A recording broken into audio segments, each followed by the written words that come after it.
हमारी संस्कृति, हमारी पहचान। यज्ञ, योग, आयुर्वेद सदा रहे हमारे साथ। भारत के प्राचीन ग्रंथों एवं आधुनिक विज्ञान का दिव्य संगम, यज्ञ महिमा।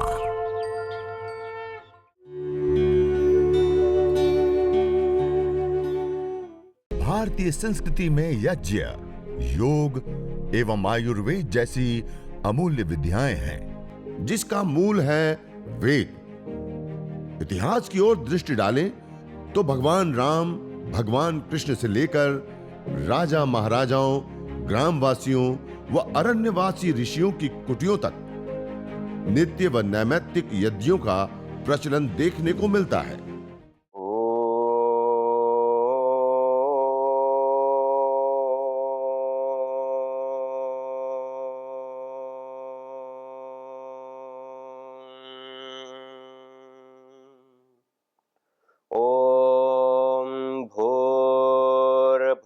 स्वः तत्सवितुर्वरेण्यं भर्गो देवस्य धीमहि धियो यो नः प्रचोदयात्।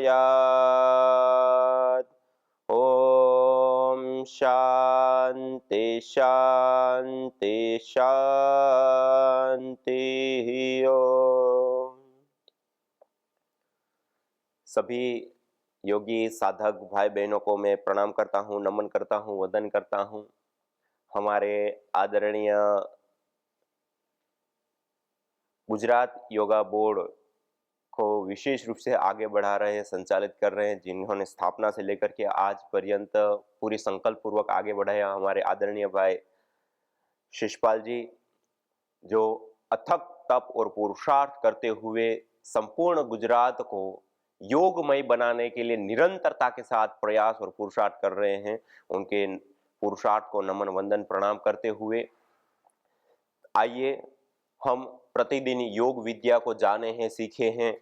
और योग विद्या के जानने और सीखने के बाद आज हम विशेष रूप से यज्ञ विद्या को भी हम इसके साथ सम्मिलित करके और विशेष कैसे लाभ उठा सकते हैं, उस विषय में आपके साथ कुछ चर्चा करेंगे और कुछ विशेष मुख्य और महत्वपूर्ण जो बातें हैं वो रखने का प्रयास करेंगे।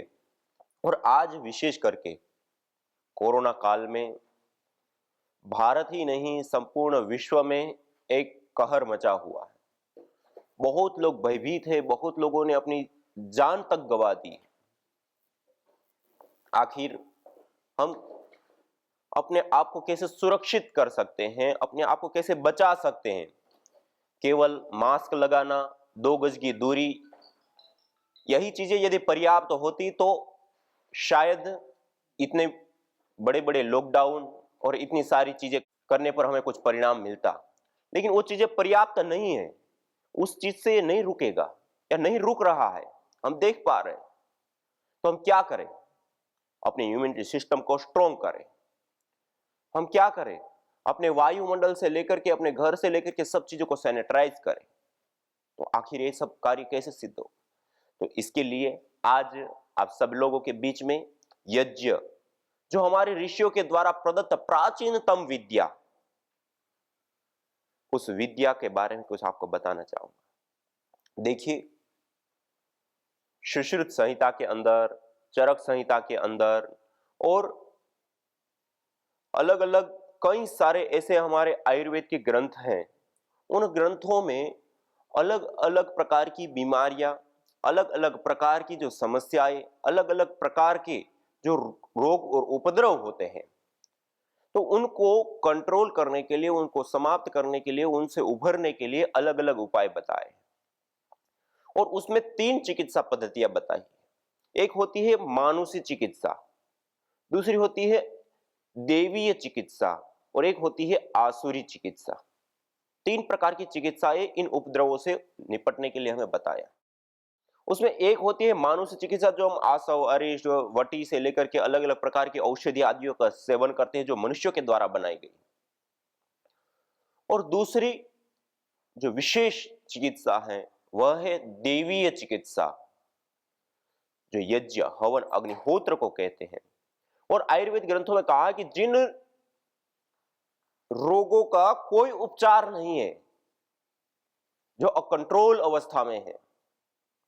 कहा यदि क्षितायुर यदि वा परेतो यदि मृत्युर अंतिकम नीत एव तमा हरामि अस्पार्शमेनम सत सारदाय। मृत्यु के करीब जा चुका है, जिनकी आयु क्षीण हो चुकी है, जिनके अब जीने की कोई आशा नहीं बची है, उसको भी मैं यज्ञ तमा हरामि सत सारदाय, उस स्थिति से भी उसको बाहर ला करके 100 शरद ऋतु मानी 100 साल तक की उसको स्वस्थ आयु प्रदान करता है। इस प्रकार वेद के उद्घोष है। और हमने प्रैक्टिकली भी देखा है कि यज्ञ करने पर, हवन करने पर, देवीय चिकित्सा को अपनाने पर cancer, heart disease, paralysis, Parkinson से लेकर के एमएनडी, मस्कुलर डिस्ट्रोफी, जिसको आज लाइलाज बीमारी कही जाती है, उसमें भी हमने अद्भुत रिजल्ट देखे हैं। और आज जिस कोरोना काल में हम जूझ रहे हैं, प्राचीन काल में इस प्रकार के जो उपद्रव होते हैं उसको जनपद ध्वंसोध्याय करके एक पूरा वर्णन बताया है। इस प्रकार की बीमारियां जो पूरे जनपद के जनपद उखाड़ देती है, लाशों की बहार लगा देती है, ऐसी जो बीमारियां होती हैं, उन बीमारियों को ठीक करने के लिए, उन बीमारियों को दूर करने के लिए आयुर्वेद आदि ग्रंथों में विशेष करके जो अलग अलग उपाय और उपचार बताए हैं, उसमें से इस प्रकार की जो भयावह बीमारी है बहुत व्यापक रूप से जो बढ़ती हैं और बैक्टीरिया, वायरस या फंगस, जिसको हम कहते हैं माइक्रोबायोलॉजिकल प्रदूषण के कारण होने वाली बैक्टीरिया, वायरस या फंगस जन्य जो बीमारियां होती है, उन बीमारियों को दूर करने के लिए यज्ञ एक अमोघ साधन के रूप में वहां पे बताया है। और हमने एक विषग्न धूप करके एक हवन सामग्री बनाई है। इस विषग्न धूप हवन सामग्री में विशेष रूप से जो वायु प्रदूषण, ये भी उसी अध्याय का एक नुस्खा है आयुर्वेद के अंदर। जिस समय वायु इतनी प्रदूषित हो जाती है कि धूमे अनिले वा विष संप्रयुक्ते खगा समार्ता प्रपंति भूमौ कास प्रतिशाय शिरोरुजश्च भवन्ति तीव्राः न यमा यमाश्च। कहने का अभिप्राय है धूम और वायु से, वायु में धूम बढ़ गया या फिर वो विषाक्त हो गया, जिसके कारण से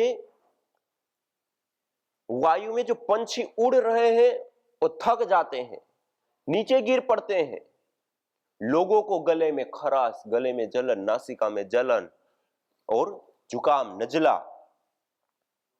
और जो भी हम आज देखते हैं शहरों के अंदर वायु प्रदूषण हो जाता है, अधिक मात्रा में प्रदूषण बढ़ जाता है, उस समय लोग बहुत भारी मात्रा में बुरी तरह उससे प्रभावित होते हैं और ये सारी कॉम्प्लिकेशन देखने को मिलती है कि हम श्वास लेते हैं, एनर्जी नहीं आती है, हमारे ब्लड के अंदर हेवी पार्टिकल्स मिल जाते हैं, गठिया आदि फिर रोग होने लग जाते हैं, स्ट्रेस, तनाव, चिड़चिड़ापन बढ़ जाता है और गले में खराश, गले में जलन, नासिका में जलन, जुकाम हो जाना, ये सारे कॉम्प्लिकेशन क्या है, वायु प्रदूषण जब बढ़ जाता है। और ऐसा जो हो गया है उस समय क्या करें, तो उस समय का उपाय उन्होंने बताया विषग्न धूप करके, सुश्रुत संहिता के अंदर विशेष करके 3, 16, 17 में कल्प स्थान के अंदर ये नुस्खा बताया और उसमें लाक्षा, हरिद्रा, हरितकी, हरड़, मोथा, निर्गुंडी,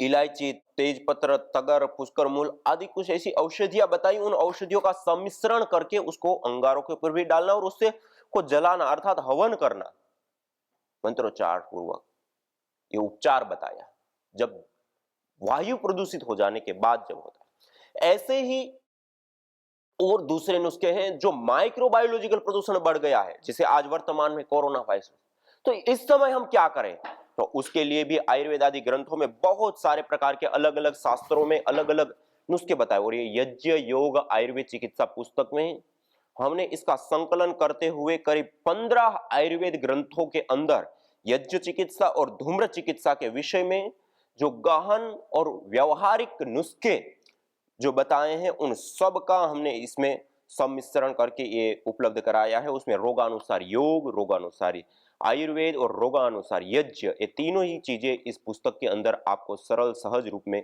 प्राप्त हैं। तो इसको भी आप ऑनलाइन पतंजलि योगपीठ से आप मंगा करके और इसका प्रयोग ले सकते हैं। और कुछ चीजें जो कोरोना काल में महत्वपूर्ण है वो मैं आपके सामने आज लेकर के आया हूं। ये कई सारे द्रव्य मेरे सामने रखे हुए हैं।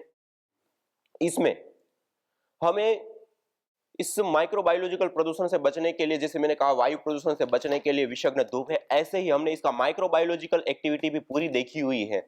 और आपको जानकर के हर्ष होगा कि PRI पतंजलि रिसर्च इंस्टीट्यूट में इसके ऊपर गहन अनुसंधान हम कर चुके हैं और कर रहे हैं। और उसमें विषग्न धूप करके यह जो हवन सामग्री है, इस हवन सामग्री से हवन करने पर बैक्टीरिया, वायरस, फंगस आदि दूर होते हैं, नष्ट होते हैं। और कुछ ऐसे विशेष अलग अलग द्रव्यों को लेकर के भी हमने उसके ऊपर भी रिसर्च की, तो वो द्रव्य मैंने आपके सामने आज यहां पे रखा है। देखिए, सबसे पहला है गाय का घी। ये मेरे पास रखा हुआ है, ये गाय का घी है। गाय का घी को ऐसे गर्म कर दो, ये पिघल जाएगा। इस गाय के घी को एक तो हवन करना, और दूसरा हवन करने के पश्चात अंगारों के ऊपर गाय के घी को ऐसे डालिए, और उससे जो धूम्र उठता है, उस धूम्र को हमने एनालाइज किया और हमने देखा तो उसके अंदर कई सारे मल्टीपल कंपोनेंट्स होते हैं जो माइक्रोबायोलॉजिकल विशेष कैपेसिटी रखते हैं। और उसकी हमने परीक्षण लगा करके देखा, प्रयोग करके देखा। स्किन से संबंधित बैक्टीरिया, आंतों से संबंधित बैक्टीरिया, फेफड़ों से संबंधित बैक्टीरिया, उसमें भी जो निमोनिया के बैक्टीरिया सबसे हेवी होते हैं, टीबी के बैक्टीरिया सबसे हेवी होते हैं, उसको भी हमने देखा। इस प्रकार के कई सारे बैक्टीरिया और अलग अलग फंगस आदि के ऊपर हमने इसका गाय के घी का धुआं करके दिया और बिल्कुल ही थोड़ी ही देर में किल हो गया, खत्म। एक तो गाय के घी का धुआं करें। इस कोरोना काल में आप बचना चाहते हो, पहले अपने घर के अंदर अंगारे तैयार करके हवन करिए। हवन के बाद अंगारे तैयार हो जाएंगे, उन अंगारों के ऊपर गाय का घी डाल करके और घर और सारी जगहों को आप उस धूम्र से भर दे। पूरा का पूरा आपका एक एक वस्तु, वायु, सब कुछ सैनिटाइज हो जाएगा। एक तो गाय का घी, ये आपको बताया। दूसरा सरसों, ये मेरे पास सरसों रखा हुआ है। ये पीली सरसों है, एक काली सरसों होती है, राई जिसको बोलते हैं। तो इसको भी हम विशेष रूप से जो हम हवन करते हैं उसमें आहुति के रूप में भी ये सरसों डालें। हवन हो गया, उसके पश्चात अंगारों के ऊपर सरसों के दाने डालें। ये नहीं है तो हमारे घर में कच्ची घानी का सरसों का तेल होता है, उसको भी आप डाल सकते हैं। और उसको डालने के बाद उससे उठने वाला जो धुआं है, उस धुएं को पूरे घर के अंदर चारों ओर सब जगह पे फैलने दीजिए। और उस धुएं से सभी प्रकार के माइक्रोबायोलॉजिकल प्रदूषण, बैक्टीरिया हो, वायरस हो, चाहे फंगस हो, बिल्कुल किल हो जाता है थोड़ी ही देर में। ऐसे ही नहीं कि लंबा समय चाहिए, थोड़ी ही देर में, और कई दिन तक उसका असर हमने देखा है। तो ये सरसों को भी आप इस प्रकार से प्रयोग कर सकते हैं। और ये सब घरों, ये सरल चीजें हैं। गाय का घी अभी वर्तमान में आपको कहीं लेने नहीं जाना पड़ेगा, अपने घर के अंदर होता है। सरसों को आपको कहीं लेने नहीं जाना पड़ेगा, अपने घर के अंदर होता है। इसी प्रकार से एक नारियल, नारियल का ये गोले हैं, इसको कूट दिया या मिक्सी में डाल करके पाउडर कर दिया, एक बुरादा तैयार आता है, उसका प्रयोग नहीं करेंगे। उसके अंदर उतना जितना तेल हमें चाहिए वो तेल नहीं होता है।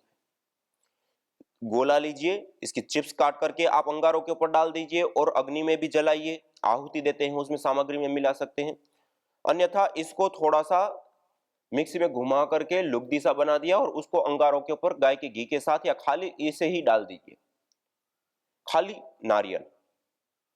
और उससे जो धुआं उठता है वो धुआं सभी प्रकार के बैक्टीरिया, वायरस, फंगस को दूर करने में सक्षम है। खाली अकेला नारियल, खाली अकेला सरसों, खाली अकेला घी सक्षम है। इसमें से जो आपको मिल जाए। और ऐसे ही सबसे जबरदस्त लाभ देने वाला काले तिल, काले तिल को कूट दिया, कूट करके लुगदी सा बन गया, उसको आप हवन सामग्री के अंदर तो आप सीधा सीधा तिल मिला करके आप हवन कर सकते हैं, और बाद में आप इसको विशेष रूप से कूट करके और अंगारों के ऊपर डालिए और उसका धुआं होने दीजिए। और उस धुएं में रहने से कई सारे प्रकार के रोग तो शांत होते ही है, दूर होते ही हैं, लेकिन उसके साथ साथ माइक्रोबायोलॉजिकल प्रदूषण से भी हम बचते हैं। और ऐसे ही सबसे जबरदस्त जो प्रभाव देने वाले हैं, माइक्रोबायोलॉजिकल एक्टिविटी देने वाले ये द्रव्य रखे हुए। ऐसे ही ये वच, इसको गूढ़वच बोलते हैं, गूढ़वच बोलते हैं।